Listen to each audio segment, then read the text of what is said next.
안녕하세요, 패티심입니다.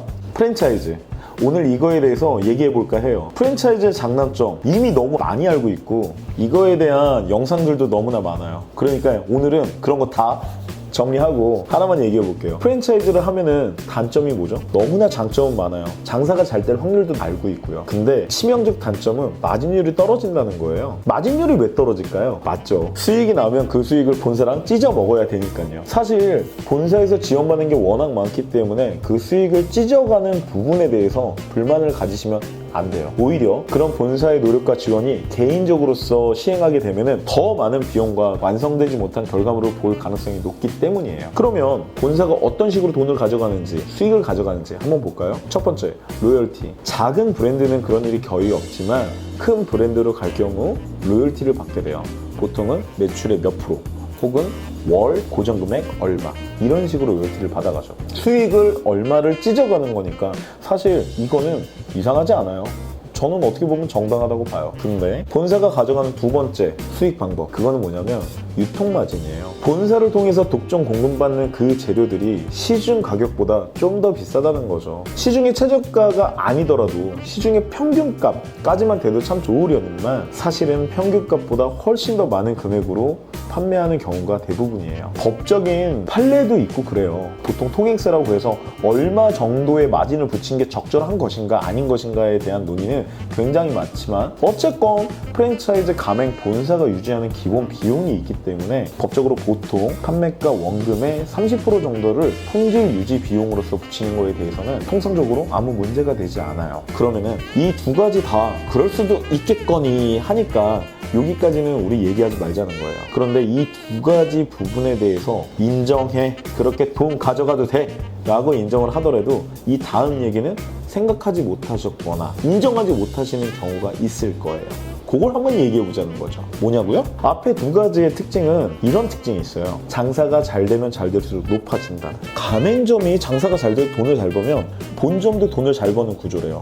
너무나 합리적이고 민주적이죠. 좋은 거잖아요. 본사에서도 가맹점들이 돈을 잘 벌기 위해서 최선의 노력과 지원을 아끼지 않고 밑에 하부 가맹점들은 장사를 잘해서 본사가 재료를 팔 때 유통마진도 많이 주고 로열티도 많이 주고 합리적이잖아요. 그러면 서로가 서로를 위해서, 서로의 상생을 위해서 최선을 다해서 노력할 것이다. 그러니까 그 두 가지 체계는 문제가 안 돼요. 헌데 방금 말씀드렸다시피 장사가 잘 되면 잘 되는 대로 여기 핵심이 있어요. 본사는 확실히 많이 팔면 많이 팔고 매출이 높으면 높은 대로 돈을 많이 버는 구조는 맞아요. 근데 가맹점도 그렇나요? 우리 사장님들 정말 그래요? 매출이 높아지면 높아질수록 돈 많이 버냐고요? 그렇지 않아요. 아시다시피 어느 특정 매출이 높아지면 직원을 더 써야 되고 직원의 근무 강도가 높아짐에 따라서 보너스나 임금의 수준을 높여줘야 돼요. 그리고 각종 부차지한 비용이 추가로 들어가죠. 인건비를 고정비의 항목으로 자꾸 넣으시는 분들이 있는데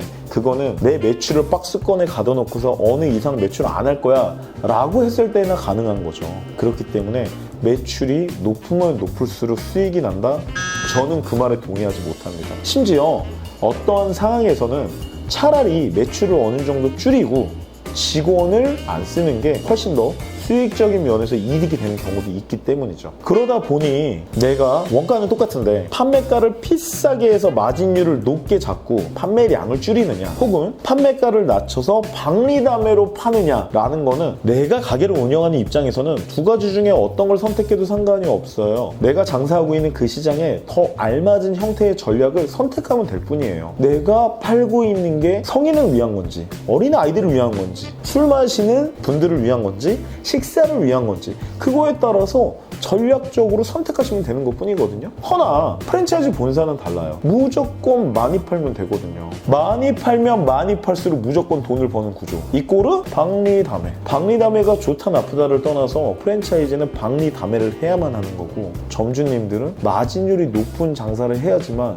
최종적으로 돈을 많이 벌어갈 수 있는 거고 거기에서 괴리감이 생긴다는 거죠. 그런데 이 가맹 구조에 정말 불공정한 아주 결정적인 한 가지, 그거는 납품 독점권이 아니에요. 바로 판매가에 대한 본사 결정권이에요. 본사에서는 판매 메뉴에 대한 가격 결정권을 갖고 있기 때문에 박리담회에 가까운 쪽에 선택을 할 수밖에 없는 거죠. 내가 사업을 해보지 않았고 장사를 모른다면 무조건 프랜차이즈를 하셔야 돼요. 무조건 프랜차이즈를 하셔서 어떻게 이 요식업이 돌아가는지, 어떻게 이 시장에서 사업 모델을 만들어내고 마진을 만들어내는지 그걸 배우셔야 돼요. 그런데 그것도 하나도 모르시면서 그냥 나는 닭도리탕 잘해, 나 볶음밥 잘해, 그 맛과 그 정성, 열정 그거 하나만 가지고 사업을 시작했다가 100점, 100패입니다. 무조건 져요. 프랜차이즈 본사를 이길 수가 없어요. 그렇기 때문에 아무것도 모르시는 분들이라면 그 가게 너무너무 안 좋은 마진율이라고 할지라도 프랜차이즈로 먼저 이 시장을 배워야 되고요. 그리고 이후에 아주 많은 준비, 이 시장에서 원하는 사업 모델이 무엇인가, 이 시장에서 진짜 인기를 끌 이 일반적인 프랜차이즈보다 더 독창적이고 특색 있는 메뉴로 팔 수 있는 그런 그림을 그리셔서 도전해야 된다는 거예요. 프랜차이즈라고 무조건 잘 될 거야, 내가 시간이 잘 되면 더 유명해지고 더 장사가 잘 되겠지. 맞아요. 더 잘 될 수도 있어요. 그렇지만 프랜차이즈는 기본적으로 장사가 아무리 잘 돼도 큰 돈을 버실 수는 없어요. 마진율 구조 때문이죠. 순수익, 순마진율이 몇 프로인지를 다시 한번 가늠해 보세요. 프랜차이즈 경우 세전 순수익, 순마진율이 30% 이상이 되는 경우는 거의 없습니다. 만에 하나 30%가 넘는다면 착한 프랜차이즈에 감행하신 거예요. 그렇다면 더 열심히 하시고 본사에게 더 많은 거를 물어보시고 더 많은 걸 교육받으시면서 더 성장해 나가시길 바래요. 그렇지만 30%가 안 된다면 그 브랜드를, 그 매장을 계속 유지해 나가야 될지 한 번쯤은 고민해 보셔야 되고요. 마진율 20%가 안 된다. 힘들어요. 사장님은 지금도 나이를 한 살 한 살 먹어가고 있습니다. 다시 한번 새로운 시작을 도전해 볼 수 있겠죠. 오늘은 여기까지 하겠습니다. 감사합니다.